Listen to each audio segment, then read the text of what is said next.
Such a... sorry guys.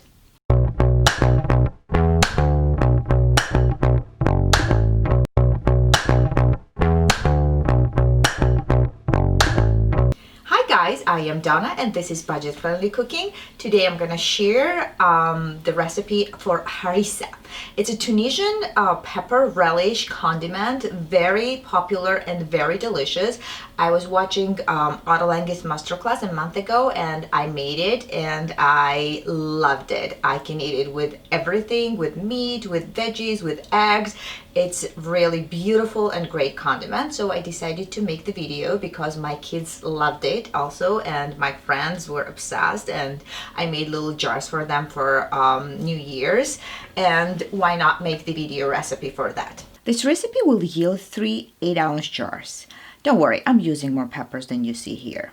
We're gonna need 10 garlic cloves peeled, 3 tablespoons apple cider or any other vinegar that you have, half a cup pomegranate juice, optional, 1 lemon juice, 1 teaspoon coriander seeds, and half a teaspoon cumin seeds, 2 tablespoons tomato paste, and about 2 cups or more olive oil. For the peppers, I used a mix of different chilies. Some of them are spicy and some are not. Pasilla chili, guajillo chili, ancho chili, puya chili. I like this mix as they balance each other, but you can use others as well. I'm gonna start toasting the peppers, and what Ottolenghi did, he toasted the peppers with stems on and seeds on, seeds in, and then he doesn't take the seeds out or stems out, but I don't like that, so I like them out, and it was quite messy after you add hot water and rehydrate them to take everything out, so I decided to take those things off when they are dry because it's kind of easier. And very important that some peppers are spicy. Anchos are not spicy, but the other ones are spicy, so it's good to wear gloves because I tend to put those hands in my ears or my face, and that's not going to be good. So that's very important. I'm going to toast my peppers and garlic as well. Those don't have much. See how easy it is to get the seeds out?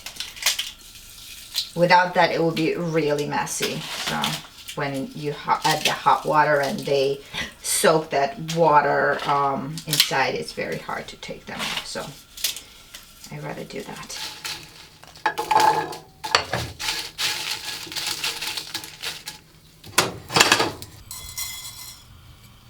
Gonna toast coriander and cumin seeds, and then we're gonna grind them. Just medium temperature for about 2-3 minutes, and you'll see how they change the color and start to smell. Okay, we're gonna move the peppers in the container or any bowl, and the good thing is when you take the stems out before you rehydrate them is that, see, all the seeds are already out, so you don't have to worry about them anymore. Hot, beautiful. The garlic still needs some time, so I'm just gonna leave them for a couple of more minutes because I don't want them in this bowl because I don't need to rehydrate the garlic. I'm gonna add the garlic just toasted. Okay, and I'm gonna add some hot water to that.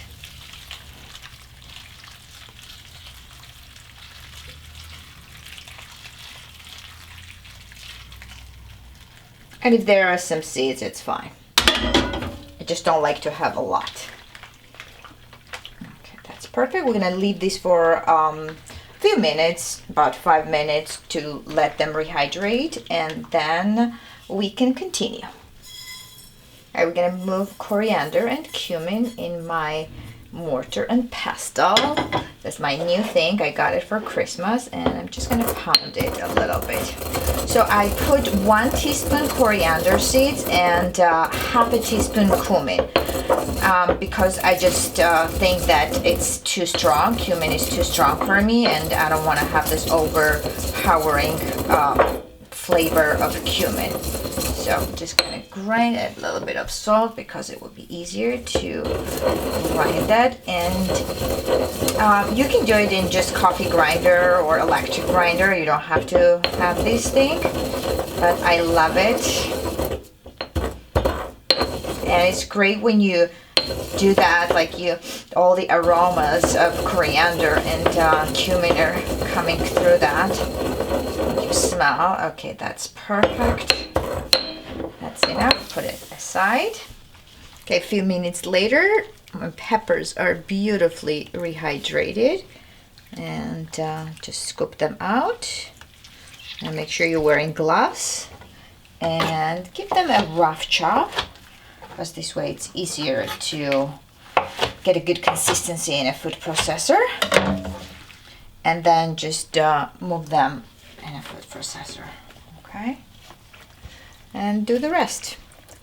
So peppers in the food processor, I'm gonna add a little bit of apple cider vinegar.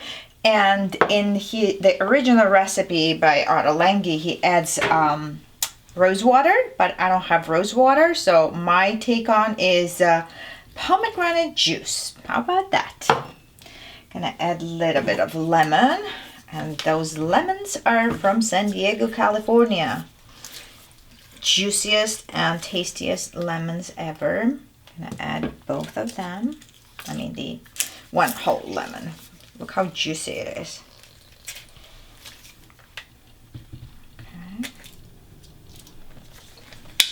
And I'm gonna add tomato paste. Nice color. All that garlic. We need some salt. Generous amount of salt. Okay. That should be good. And our coriander and cumin seeds. And we can start with this amount of olive oil, but I'm sure we're gonna need to add more at the end. So this is about half a cup. And then pulse it. Okay, that looks good. It's gonna need more oil, but this is how it looks. I'm gonna grind a little more, just a little more. Oh, smells so good. I'm gonna move this in this jar, and that will be enough for little gift jars that I'm gonna make it for my friends. That will be my Christmas gift. Christmas passed already, but you know. And then we still need to add more olive oil to that.